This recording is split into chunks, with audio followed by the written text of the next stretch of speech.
And this is what it looks like before you start. There's the engine mount. The inner engine mount. Got the idler right there. And pay attention to the direction of the serpentine belt. There's the power steering pump with the bolt there, right there, and the other one through the hole. There's the tensioner and the 2 bolts there. Okay, and focus. There we go. So that's how the serpentine belts ran, and that's where you take the power steering off, the belt tensioner, the idler pulley right there, the upper engine mount when you support it. Then you can loosen all these bolts, and there's one more bolt inside the timing belt cover, and you just take the timing belt cover off. To get to everything, you can't really see that one, but there's right there, there, here, there, and I believe I already got here, and I'll come down underneath.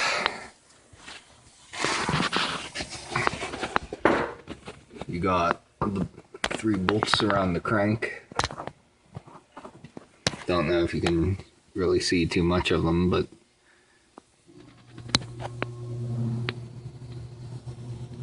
and it's all done. 2005 Kia Sportage timing belt and water pump removal on the 2.7 V6. First thing I did was remove the wheel, which is a 13/16 for the lug nuts, and then I removed the splash guard that's right in here, and that's held in by 4 12mm bolts. So that would be right in here. It's a little bit of a pain at first, but I'll just give you a quick shot of, there's the holes right there, 1, 2, 3, and 4. And they're right up on the other side of the frame here. That gives you access to the crank pulley to take it off. And next thing I did, I took the engine cover off, and that's held in by 4 10mm bolts there, right here, here, there, and there. Then followed by that, I loosened up the tensioner, which will take a 3/8 breaker bar, ratchet, or the serpentine belt tool, and you're going to pull toward the front of the vehicle to loosen the belt so you can take it off all the accessories. That way you can take the power steering pump off. And the power steering pump's held on by 2 14mm, which are right here and here. And then there's a 10mm bolt for the bracket for the power steering right there. Now the next step you can do is either put a jack under the engine to support it, because you'll have to take the engine mount off to access the timing belt. Make sure to use a block of wood so so you don't damage the oil pan. Then come over here, you can take off the idler pulley, which is a 17 millimeter. Then you got the upper engine mount right here, which would go right in here and connect to the inner engine mount that's behind the timing belt cover. But it's right here, and it's held in by 4 17 millimeter bolts. You got 2 bolts and 2 nuts, which the nuts, of course, go on these threads. Then the next thing you're going to do is come down to take the crank off. But before you do that, there's a timing mark on the belt, or on the crank pulley. It's a little notch taken out. And you line that up with top dead center on the timing belt cover. And then you can take off the pulley, which is 22 millimeter. And then, since you have the idler off, the tensioner off, and the power steering off, and the engine mount, you can now access the timing belt and take the covers off for the timing belt, which they are held in by 10 millimeter bolts, and there's 12 of them. And right here is all the bolts. You have one right here that has a little clip on it to help hold.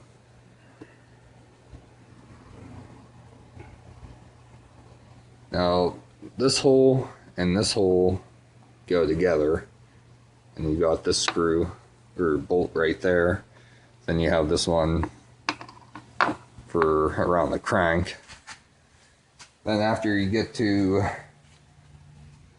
the timing belt, taking the covers off, you have the idler pulley and the tensioner pulley, and they're all held in by 14 millimeters. The idle has the one, and the tensioner has 2. That's if you're changing the pulley.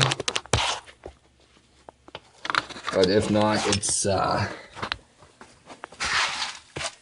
held in right there. The whole piece is the idler pulley. And then you got the auto tensioner, which is a 12 millimeter, and it's 2 for that. But as you can see on the timing gear right there, you got a roll pin that the pulley goes in. But there's also a notch right here that lines up for the timing.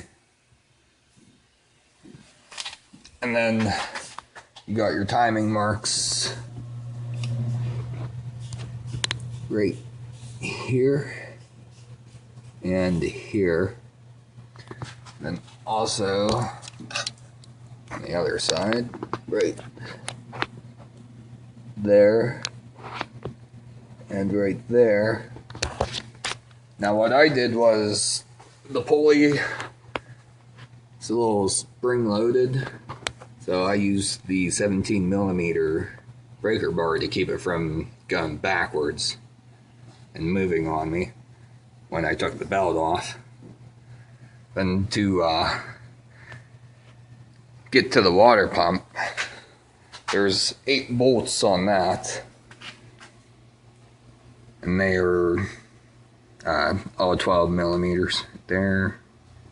Remember where they come out, because you got 2 that are longer than the rest of them, which are all pretty much the same, except for there's one gold one that's shorter. But this is where the idler pulley for the timing belt sits, right there. And you got the old tensioner pulley, the automatic tensioner adjuster. I'll show you on the vehicle what it looks like. If it focuses, there we go.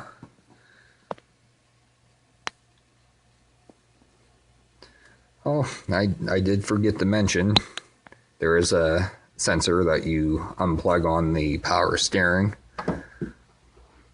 Nothing big, but then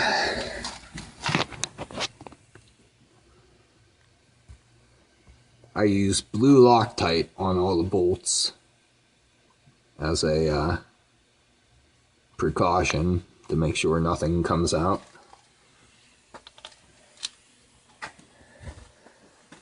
But in order to take the timing belt off, you gotta take the inner engine mount out, which is held in by 4 bolts.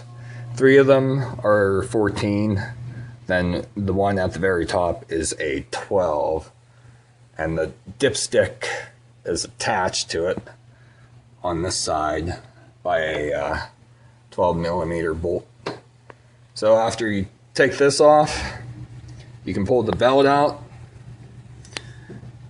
and take the tensioner, the idler, and the auto tensioning unit out. Put the new belt on. Make sure all the marks are lined up. Make sure everything's tight. Double check it over and over. And then you can pull the pin and you rotate the engine twice to double check to make sure the engine timing marks match up. But here's a little breakdown, which there's a few things missing on this, so I figure I'd make my own video to help out.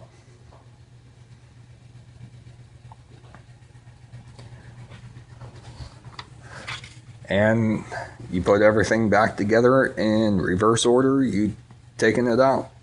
One more note, before you take the water pump out, you're going to want to take the under splash guard off so you can access the lower radiator hose to help drain the antifreeze. And it's held in by 5 12mm bolts right there, right there, there, there, and here. And then to get to the hose, it's held on by a squeeze clamp. Make sure you have a container to catch it. And when you take the water pump off, there's still going to be some trapped in there. So be prepared to have antifreeze come out of there as well. And when you're done putting everything together, clean everything off and make sure there's no antifreeze or oil anywhere. And always turn the engine in a clockwise rotation, or the way the engine actually rotates, so you don't cause any damages.